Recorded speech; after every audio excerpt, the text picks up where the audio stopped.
నమస్కారం. నేను doctor Nagarjuna, kidney disease specialist, Ashwini hospitals, Yellareddypet.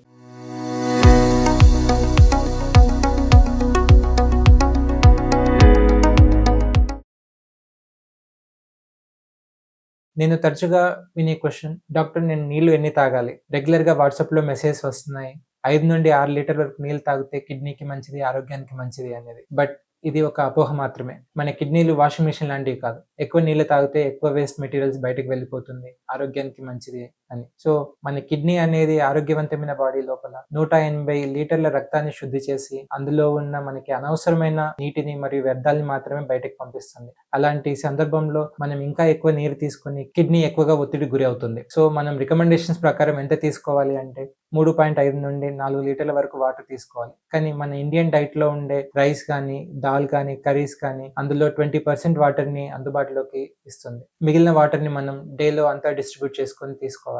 అలాగే మనం ఉండే పరిసరాలు, మనం చేసే వర్క్ బట్టి కూడా మనం తీసుకునే వాటర్ ఆధారపడి ఉంటుంది. సపోజ్ మీరు ఏసీలో వర్క్ చేసే వాళ్ళైతే మీరు అడిషనల్‌గా ఒక హాఫ్ లీటర్ ఎక్స్‌ట్రా వాటర్ తీసుకోవాలి. అదే ఎండలో వ్యవసాయం చేసేవాళ్ళు, శ్రమ ఎక్కువ చేసేవాళ్ళు అలాంటి వాళ్ళైతే ప్రతి 30 నిమిషాలకి అడిషనల్‌గా ఒక 300-500 ఎంఎల్ ఎక్స్‌ట్రా వాటర్ తీసుకోవాలి. బట్ ఇలా రోజు వాటర్‌ని లెక్కపెట్టి తాగడం మనకు సాధ్యమా అంటే అది కష్టం. అందుకని మనం మన బాడీ ఇచ్చే సలహాలని, సిగ్నల్స్‌ని ఐడెంటిఫై చేసుకోవాలి. అవి ఏంటంటే మనం అడెక్వేట్ అమౌంట్‌లో వాటర్ తీసుకుంటే మన యూరిన్ అనేది పేల్ యెల్లో కలర్‌లో ఉంటుంది. అదే మన మూత్రం డార్క్ కలర్‌లో వచ్చింది అంటే దాని అర్థం మీరు వాటర్ తక్కువగా తీసుకుంటున్నారు అని. సో, మీరు వాటర్ కంటెంట్ ఇంక్రీజ్ చేసుకోవాలి.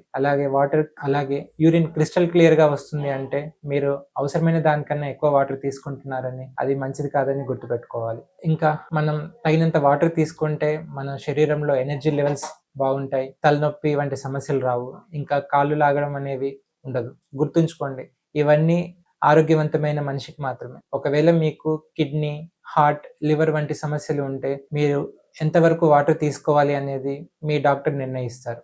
Thank you.